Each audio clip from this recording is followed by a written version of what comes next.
Akala natin alam na natin ang buong kwento ng mga Neanderthal. Isang sinaunang tao na kalaunan ay napalitan ng modern humans. Pero isang cave sa Gibraltar ang naglabas ng evidence maaring magbago sa pananaw natin tungkol sa kanila. Isang misteryong nakatago sa loob ng 40,000 years na posibleng magpatunay na ang mga Neanderthal ay mas matalino at mas kahawig natin. Pero bago natin simulan ang talakayan ay hihingi lang sana ako sa iyo ng isang like at pakisubscribe na rin ang ating channel. Napakalaking tulong na nito sa aming mga content creator. Kaya naman simulan na natin.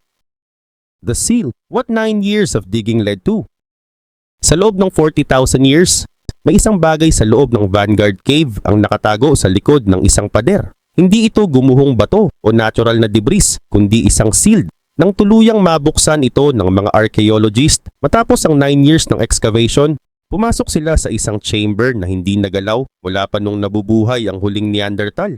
At ang tumambad sa kanila ay mas nakakagulat na sikreto. Malalalim na claw marks ang nakaukit sa isang limestone. May mga buto ng mga predator na hindi dapat nagsama-sama sa isang lugar. Mayroon ding isang seashell na dinala sa pinakadulong bahagi ng kuweba sa lugar na lubos na nababalot ng dilim. May isang taong nagselyo sa chamber na ito at may kung anong bagay sa loob na desperadong sinubukang makalabas. Ito ang natuklasan matapos ang 9 years ng paghuhukay. Sa loob ng 9 years, nagtrabaho ang isang grupo ng mga archaeologist sa pinakamalalim na bahagi ng Vanguard Cave sa Gibraltar. Pinangunahan sila ni Professor Clive Finlayson, isa sa mga nangungunang eksperto sa pag-aaral ng Neanderthal behavior. Dahan-dahan nilang inalis ang sediment. Bawat layer ay manipis. Sinuri ang bawat lupa. Inisa-isa ang bawat piraso ng nahukay. Sinusukat kada sentimetro.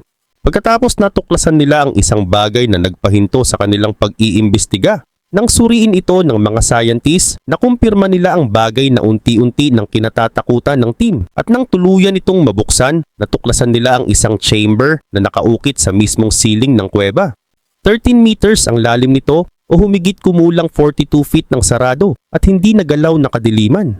Ganap itong nahiwalay sa labas ng mundo. Nandoon na ito bago pa nagpinta ang mga modernong tao ng unang cave paintings sa France at Spain. Bago pa nagsimula ang pagsasaka. Bago pa umusbong ang kahit anong sibilisasyon sa mundo at nang mabuksan ng daanan kakaiba ang hanging sumalubong sa kanila, malamig, luma at may bahagyang amoy ng organic material na nabubuo lamang kapag may biological remains na nanatiling hindi nagagalaw sa loob ng napakahabang panahon. Ayon sa mga archaeologist, ang pagpasok sa chamber ay parang pagpasok sa isang katahimikang nakakabingi, walang airflow, walang tunog. Isang silid na nanatiling ganap na hindi gumagalaw habang ang buong mundo sa labas nito ay nagbago ng hindi na makilala. Hindi ito isang shelter. Walang dahilan para sa kaligtasan ng tao upang pumunta ng 13 metro sa loob ng isang saradong bahagi ng bato. Matatagpuan ang Vanguard Cave sa gilid ng dagat. At matapos ang 40,000 years, binigyan ng pagkakataon na ma-explore ito. Nang unang pumasok ang mga archaeologists sa loob ng chamber, hindi mga buto ang agad nilang napansin, hindi rin mga artifact, kundi ang mismong mga pader. Halos bawat bahagi ng sealed ay madaming malalalim na gasgas na naka-engrave direkta sa limestone. Hindi ito simpleng mga scratch sa ibabaw. Mahahaba at malalalim na engrave ang mga ito na tila paulit-ulit na in-engrave sa bato gamit ang matinding puwersa. At para makagawa ng ganoon kalalalim na marka sa limestone, kailangan ng matinding lakas ng kamay. Mas nakakagulat pa, lahat ng markang iyon ay ginawa mula sa loob ng chamber. Pagkatapos nito, natagpuan ng team ang mga buto. May mga buto ng lynx, spotted hyena at griffon vulture. Tatlong magkaibang apex predators. Ang mga buto nila ay magkakasamang natagpuan sa loob mismo ng chamber.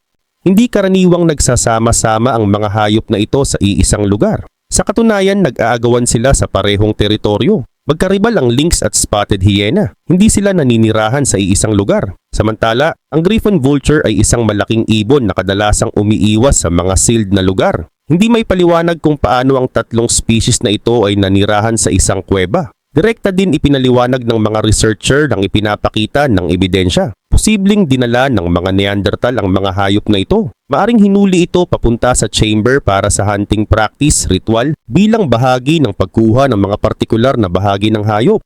Ayon sa team ni Professor Finlayson, may ebidensya na madalas mangolekta ang mga Neanderthal ng mga bahagi ng hayop, lalo na ang mga ibon, hindi kinakain ng mga griffon vulture. Pero ang kanilang malalaki at kakaibang balahibo ay mahirap makuha at maaring may espesyal na gamit ito. May dahilan kung bakit sulit para sa mga Neanderthal na dalhin ang mga hayop na ito sa kuweba. Mas naging misteryoso pa ang pagdadala ng spotted hyena. Ang spotted hyena ay isang bone-crushing scavenger na isa sa pinakamalalakas na panga sa mga hayop sa lupa.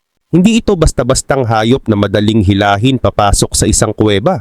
Wala ring palatandaan na doon ito nanirahan o namatay. Mukhang sadyang dinala ito roon. Muling bumalik naman ang pananaw tungkol sa mga kalmot sa pader ng kuweba. Ano man ang naiwan sa loob ng chamber na iyon ay paulit-ulit na sinulatan ng limestone hanggang sa mawala ang lakas ng kamay. Habang sinusuri ng mga archaeologist ang mga buto at misteryosong marka sa paligid nila, may isa pang detalye ang kanilang napansin tungkol sa mga Neanderthal. The heart chemistry built by a species we called primitive. Mas matatandang sediment layer sa ilalim ng kuweba. Natuklasan ng mga mananaliksik ang isang bagay na hindi inaasahan ng sinuman. Isa itong heart o isang fireplace. Pero nang pag-aralan ito ng mga scientist, nalaman nilang hindi ito para sa pagluluto ng pagkain. Isa itong uri ng ancient laboratory kung saan gumagawa ang mga Neanderthal ng matibay na pandikit na tinatawag na tar gamit ang kontroladong init at kaunting oxygen. Mahigit 60,000 years bago pa man mabigyan ng modernong agham ng pangalan ng prosesong ito. Mas kahanga-hanga pa rito ang disenyo ng heart. Kung unang pagtatangka lamang ito, sapat na sana ang isang simpleng kanal. Ngunit ang natagpuang istruktura ay may dalawang kanal, insulated na mga pader at maingat na pagkakagawa. May gumawa ng mas simpleng bersyon. May nakapansing hindi ito epektibo. May umunawa kung bakit ito nabigo. At may nagdisenyo ng mas mahusay na kapalit. Iyan ay hindi instinct. Ito ay isang kaalaman na binabahagi mula sa isang henerasyon hanggang sa susunod. May nagturo nito, may natuto, may nag-improve, at paulit-ulit itong nangyari sa loob ng daan-daang taon. Sa mas malamig na bahagi ng Europa, gumagamit ang ibang Neanderthal ng birch bark para makagawa ng tar. Ngunit sa Gibraltar, wala silang ganoong materyales. Sa halip inangkop nila ang proseso gamit ang gumrock rose, isang halamang katutubo sa baybayin ng Mediterranean. Ang ganitong uri ng pag-angkop ay nangangailangan ng pag-unawa sa prinsipyo ng proseso, hindi lamang pagsunod sa nakasanayang hakbang. Ibig sabihin, alam nila kung paano ito gumagana. At alam nila kung paano ito baguhin upang gumana sa ibang kapaligiran. Mas lalo pang naging kapansin-pansin ang resulta ng chemical analysis. Ang kalidad ng tar na ginawa sa site ay pare-pareho sa iba't ibang production events. Hindi ito experiment.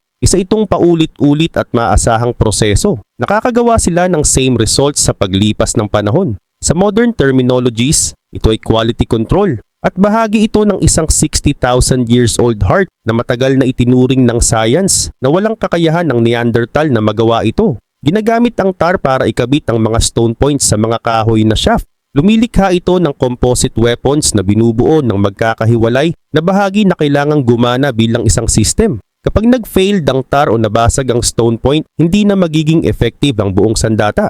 Nauunawaan ito ng mga Neanderthal. Kailangan nila ma-maintain ang kanilang mga kagamitan. Agad nilang nalalaman kung alin ang may damage. At agad din nila inaayos ito. Iyan ay forward planning. Isa din niyang systems thinking. Mga kakayahang matagal nating inakalang wala sa isang species na halos isang siglo nating minamaliit. The engraving 54 strokes.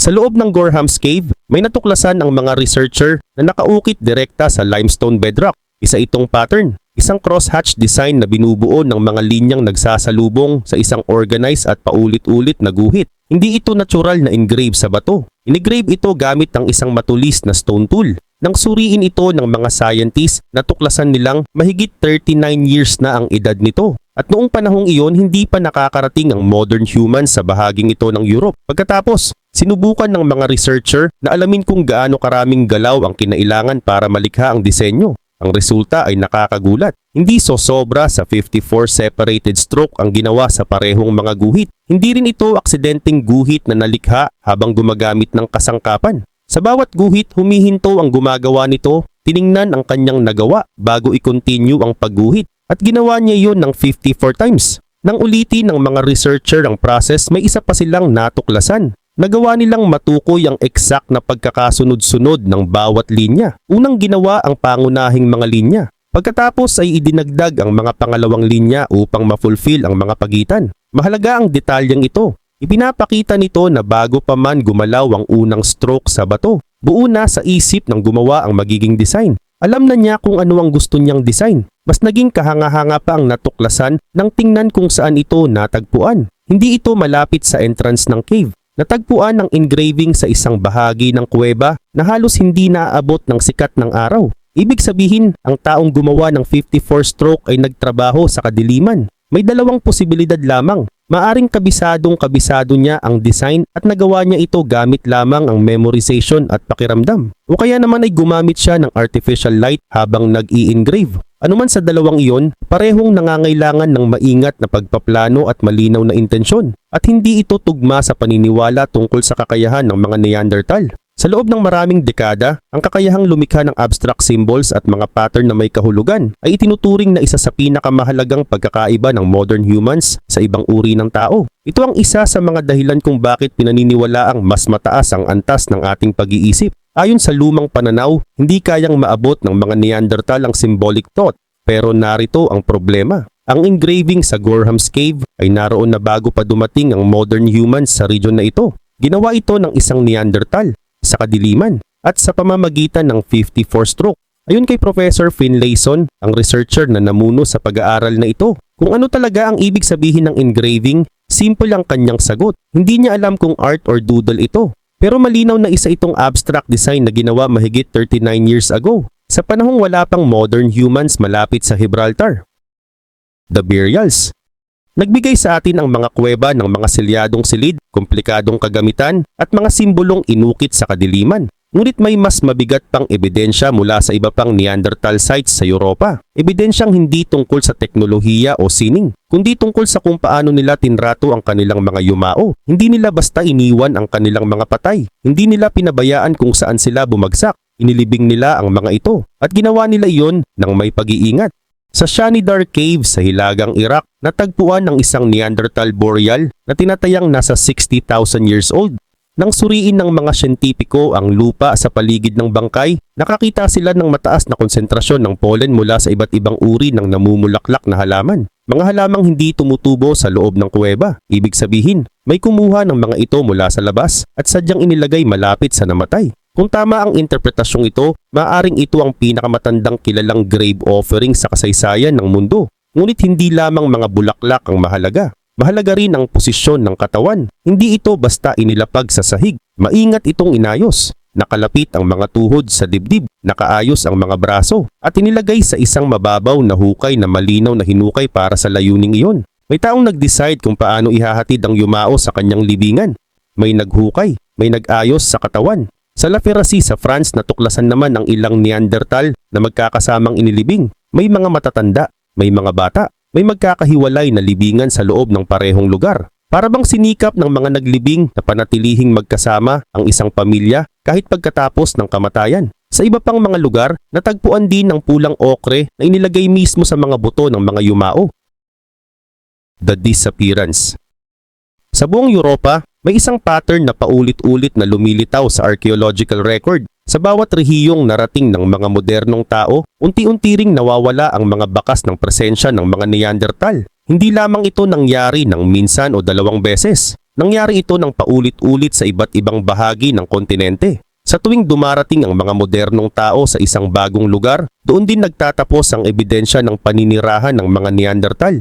Dahil sa sobrang pagkakapare-pareho ng pattern na ito, nahirapan ng mga siyentipiko na ipaliwanag ito bilang simpleng pagkakataon lamang. Ngunit may isa pang mahalagang detalye. Hindi lamang nagtagpo ang dalawang uri ng tao, nagkaroon sila ng ugnayan. Alam natin ito dahil dala pa rin natin hanggang ngayon ang kanilang genetic na pamana. Ang karamihan sa mga taong may lahing hindi nagmula sa Sub-Saharan Africa ay nagtataglay ng humigit kumulang 1 to 4% ng Neanderthal DNA. Ibig sabihin, sa ilang pagkakataon sa nakaraan, ang mga Neanderthal at modernong tao ay hindi lamang magkapit-bahay. Nagkaroon sila ng mga anak at ang bakas ng mga anak na yun ang nagpapatuloy ng kanilang generation.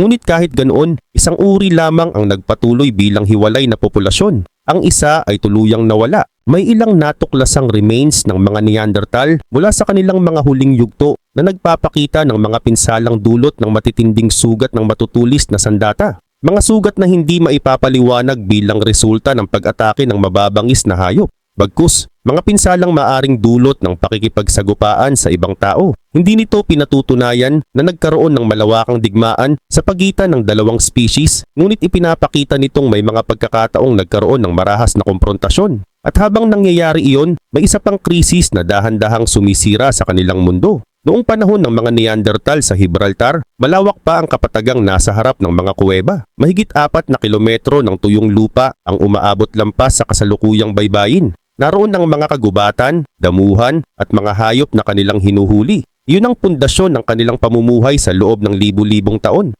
Ngunit habang nagtatapos ang huling Ice Age, nagsimulang tumaas ang antas ng dagat. Unti-unting lumubog ang dating mga lugar pangaso. Lumiliit ang espasyong maaari nilang galawan. Bawat henerasyon ay nakikitang papalapit ang tubig hanggang sa dumating ang panahong wala nang mapuntahan.